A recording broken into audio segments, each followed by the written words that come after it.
나는 행복해요 라는 제목으로 같이 말씀을 나누겠습니다. 어제 본문에 이어서 오늘도 모세의 축복 하반부의 내용이 계속해서 이어집니다. 스불론 지파에 대해서는 해변 쪽 땅을 분배해주고 이사갈은 내륙 쪽의 땅을 분배받게 됩니다. 그렇기 때문에 19절에 바다의 풍부한 곳과 모래 속의 보배는 스불론 지파에게 주어지는 축복일 것이고 이사갈은 장막에 거주하며 내륙에서 또 상거리를 통해서 부를 축적하게 될 것이라는 축복을 줍니다. 20절 말씀에 갓집하는 암사자의 비유가 되는데 21절에 르우벤과 르우벤 이 므낫세 반지파와 함께 요단 오른쪽 땅을 그들이 기업으로 택했습니다. 그래서 자기를 위해서 21절에 보면 자기를 위하여 먼저 기업을 택하였다라고 얘기를 하죠.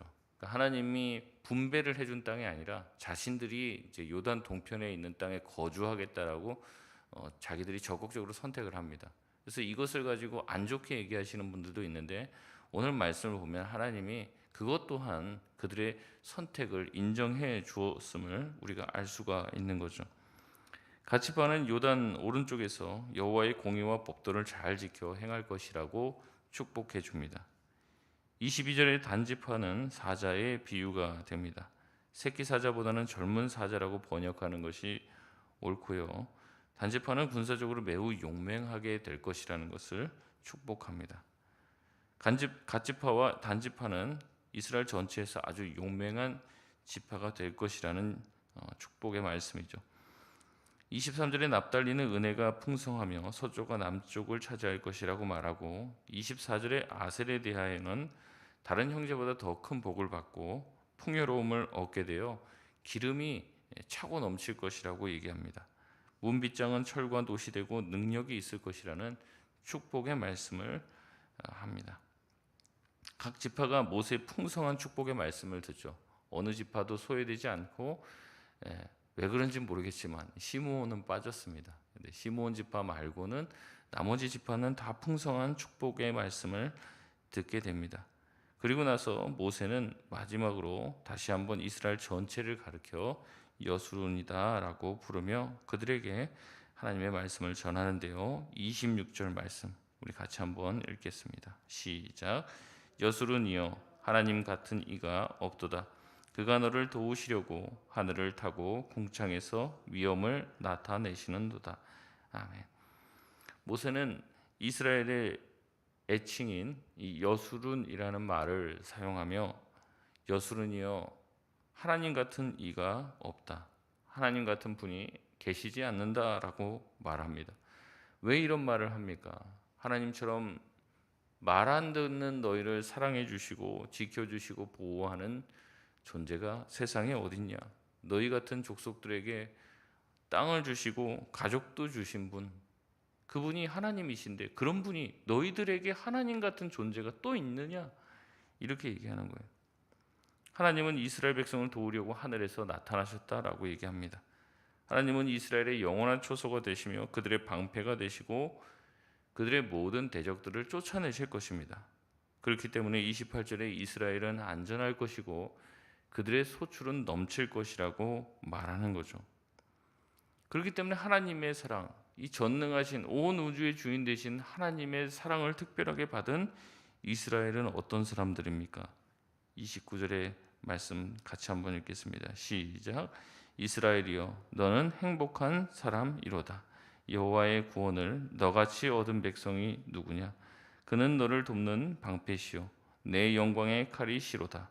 내 대적이 내게 복종하리니 내가 그들의 높은 곳을 밟으리로다. 아멘. 이스라엘 백성은 행복한 사람이라는 겁니다. 이 세상에서 누가 하나님의 사랑을 감히 받을 수 있겠습니까? 누가 하나님의 보호를 감히 받을 수 있을까요? 그들이 하나님의 사랑을 받고 출애굽을 했고 광야에서 살 수 있었고 또 이제는 가나안 땅에 들어갈 수 있고 가나안 땅에 들어가서 그 땅을 또 차지할 겁니다. 그들이 언제 달라고 한 적이 있습니까? 하나님은 그들이 구한 것 이상의 것을 주셨습니다. 그리고 지금까지 보호해 주시고 앞으로도 보호해 주시고 이끌어 주실 것을 약속했죠. 이 세상 온 민족, 온 나라 중에 이런 복을 받은 민족은 이스라엘밖에 없는 거예요. 그래서 우리도 이스라엘이 가끔은 부러울 때가 있는 것이죠. 그렇기 때문에 하나님의 백성 이스라엘 사람들은 이 세상에서 행복한 사람이다. 너희들이 행복한 줄을 알아야 된다. 모세가 이렇게 얘기하는 거예요. 제가 지난주에 우리 그 새생명 축제 하면서 박모세 형제가 나와서 찬양하는데 뭐 저는 여러 번 그걸 들었던 차라 그렇게 뭐 크게 감동이 되지는 않았는데 이제 어렸을 때 그 자기가 불렀던 찬양이라고 이제 영상을 틀어주는데 그게 그거잖아요. 주님 한 분밖에는 뭐 나 아는 사람 없어요. 뭐 그 찬양이잖아요. 후렴구가 그렇잖아요. 나는 행복해요. 죄사함 받았으니 아버지 품 안에서 떠나 살기 싫어요. 나는 행복해요. 사랑이 샘솟으니 이 세상 어디든지 채우고도 남아요. 그러니까 하나님의 사랑이 있으니까 내가 하나님 사랑 받았고 죄사함 받았으니까 행복하다. 그 찬양이 이렇게 아이 때 이제 5살 때인가 그때 뭐 불렀던 7살 때인가 그 불렀던 찬양 이제 영상을 이제 보는데 이제 울컥하는 거예요. 아이 내가 행복한가 이런 생각 별로 이렇게 하면서 살지는 않잖아요. 근데 그걸 보면서 아 그래 내가 행복하구나. 죄사함을 받았으니까 하나님의 사랑을 받았고 택함을 받고 죄사함을 받았으니까 나는 충분히 행복한 사람이구나 이런 생각이 들었습니다. 여러분 이것을 잊고 살 때가 너무나도 많죠. 우리가 아프리카나 동남아시아 빈민가 사람들보다도 대한민국 사람들이 행복 지수가 낮다고 얘기를 해요. 여러분 왜 낮을까요? 우리가 그 사람들 보면 굉장히 불쌍해 보이잖아요. 막 그런 쓰레기 더미에서 살고 있는 거 보면 불쌍해요. 근데 그 사람들은 불쌍한 줄을 몰라요. 그들은 그냥 그렇게 살고 있으니까 그게 불편한지를 몰라요. 그냥 그렇게 사는 거예요. 근데 그 사람들 불행하게 만들어줄 수 있는데 어떻게 하면 되는 줄 아십니까? 우리나라 와서 한 일주일만 살게 하면 자기 나라 가면은 아우 나는 이렇게 불쌍하구나 이거 알게 되는 거예요. 이런 물질이 풍요로워지면 우리가 행복한 줄 압니다. 근데 절대 그렇지 않습니다. 물질이 풍요해지면요 더 불행해지는 경우가 많아요.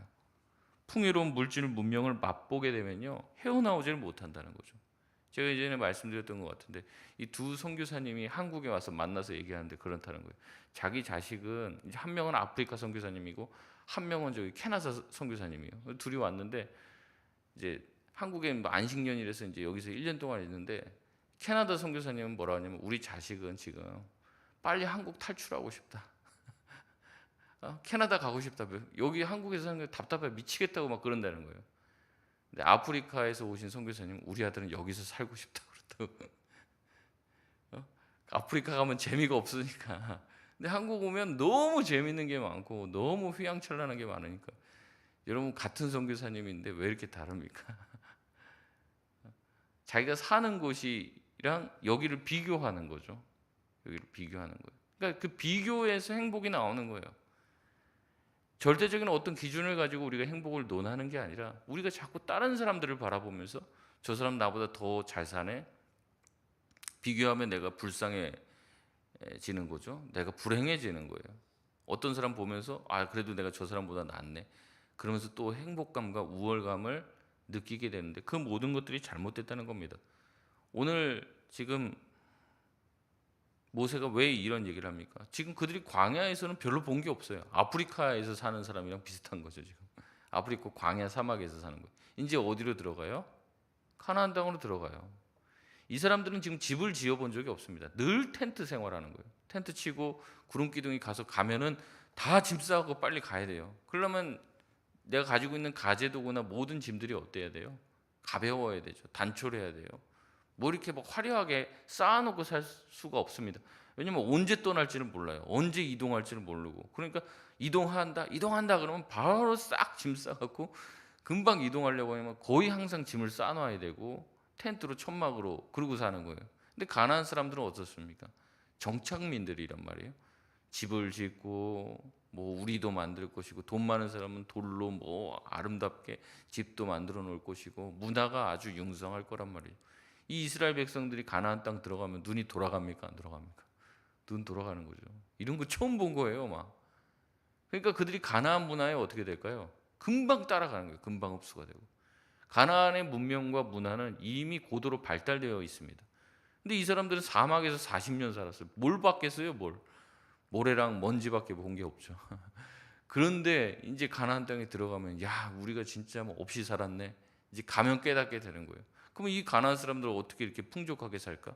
이 사람들이 믿는 신이 달라서 그런 거 아니야? 우리도 가나안 신 한번 믿어보자. 이런 생각을 하게 될 거라는 거예요. 근데 지금 모세는 얘기하는 거예요. 정신 차려라 너네들. 너네들을 지금까지 이끌어 주신 분이 누구시냐? 하나님이시다. 너희들에게 가나안 땅을 주신 저 강대한 민족을 이기게 하신 분이 누구시냐? 하나님이시다. 너희를 책임져 주시고 너희의 삶을 붙들어 주실 분은 하나님이시다. 그러니까 너희들은 저런 게 없어서 불행한 사람이 아니라 하나님이 너희를 사랑해 주시고 하나님이 너희를 지켜 주시고 보호해 주신 것만으로도 어떤 사람이라는 거예요? 행복한 사람이라는 거죠. 여러분 그것을 깨달으시길 바랍니다. 저와 여러분이 구원받았다는 그 사실 그 하나만으로 우리는 충분히 행복하고 기쁠 수 있다는 거예요. 없어서 불행한 게 아닙니다. 주님의 사랑을 이미 받았다는 거죠. 주님께서 충분히 우리를 살 수 있게끔 하셨다는 거죠. 여러분 우리는 충분히 행복한 한 사람이라는 것을 잊지 마시길 바랍니다. 구원 얻는 것도 아무에게나 주어진 게 아니에요. 하나님의 사랑을 알고 하나님의 말씀을 들을 수 있는 것도 우리에게 복이 되신다는 것을 늘 기억하며 주님이 주신 복으로 늘 행복한 저와 여러분 되시길 바랍니다. 그래서 제가 이번 주에 실없이 계속 나는 행복해요. 그러니까 제 아내가 도대체 그 노래 왜 계속 부르냐? 정신이 좀 약간 이게 나간 사람 같다, 이게 모자란 사람 같다 이렇게 저한테 얘기하는데, 아니 그 찬양을 그냥 후렴구를 계속 부르는데 그래 나는 이게 스스로 자꾸 그 최면을 거는 게 아니라 그래 나는 행복한 사람이 자꾸 기억하게 되더라고. 그래 나는 행복한 사람이지. 나는 주님의 사랑을 받은 사람이지. 그것만 계속해도 너무 좋은 거예요. 그래서 찬양도 틀어놓고 계속 나는 행복해요. 나는 행복해요. 죄 사함 받았으니 그 찬양을 했는데 여러분도 그런 은혜가 있으시길 바랍니다. 충분히 행복해요. 충분히 감사할 게 넘쳐요. 네. 근데 자꾸 없는 거 생각하고 남과 비교하면 계속 불행해지는 거예요. 34장 1절에서 12절까지 말씀은 모세의 죽음에 대한 내용입니다. 1절에 모세는 느보산에 올라가서 하나님께서 온 가나안 땅을 보게 하시죠. 다 보게 하세요. 가나안 땅을. 그런데 4절에 보면 네가 그리로 건너가지는 못하리라 말씀하십니다. 그리고 5절에 모세는 여호와의 말씀대로 모압 땅에서 죽었다고 말합니다. 여러분 모세는 평생 살면서 실수도 몇 번 했지만 대부분의 인생은 평생은 여호와의 말씀을 쫓아 살았고 말씀대로 살려고 애썼습니다. 모세가 죽을 때 모세의 모습은요 5절 말씀에 보니까 여호와의 종으로 죽었습니다. 모세는 여호와의 종으로 주님의 말씀에 이끌려서 살았고 어떻게 죽었습니까? 여호와의 말씀대로 죽었다고 말해요. 5절에 보니까 여호와의 종으로서 죽었고 여호와의 말씀대로 죽었습니다. 모세는 말씀대로 살았고 말씀대로 죽었어요. 이스라엘 백성에게 말씀대로 살 것을 부탁하고 죽습니다. 모세는. 근데 자기의 죽음조차도 말씀대로 죽음으로써 그의 인생 전체가 말씀으로 살고 말씀으로 죽은 말씀대로 죽는 인생으로 자기 삶으로 설교한 사람이 모세입니다. 여러분 이렇게 모세는 말씀의 사람이었어요. 우리의 마지막도 말씀대로 사는 또 말씀대로 죽는 인생이 되시길 바랍니다. 6절에 모세가 죽은 장소는 아는 자가 없다고 말합니다. 이 이유는 누군가가 또 어떤 해골을 들고 와서 야 이게 모세의 유골이다. 내가 이걸 가졌다. 뭐 이런 유골에 무슨 능력이 있는 줄 알고 뭐 카톨릭 같은 데서는 무슨 자꾸 무슨 성인의 유해 막 그리고 거기 가서 또 엎드려 기도해요. 이런 일들을 방지하기 위해 어떤 사람들도 어떤 해골이나 유골을 가지고 와서 모세의 권위를 내세우지 못하기 위해 아예 못 박아서 얘기합니다. 모세가 있었을 때 모세가 죽은 장소를 6절에 보니까 그가 묻힌 곳을 아는 자가 없다라고 이야기를 하는 거죠. 7절에서 12절까지 말씀은 모세의 위대함을 이야기합니다. 모세는 어땠습니까? 나이가 120세였어요. 7절의 말씀에. 그러나 눈이 흐리지 않고 기력이 쇠하지 않았다고 말합니다. 백성은 모세의 장례를 30일 동안 치렀습니다. 아론의 장례 때와 같았어요. 9절에 모세는 후계자로서 여호수아를 세웠습니다. 10절의 이후로 모세와 같은 선지자는 없다고 이야기합니다. 그 이유는 모세가 하나님을 대면하여 알았던 자고 출애굽의 위대한 일과 기적을 하나님께서는 모세를 통해서 행했기 때문에 그렇습니다. 그렇기 때문에 모세는 위대한 선지자였고 위대한 지도자였다는 거죠. 말씀을 맺겠습니다. 모세는 죽기에는 강건한 사람이었어요.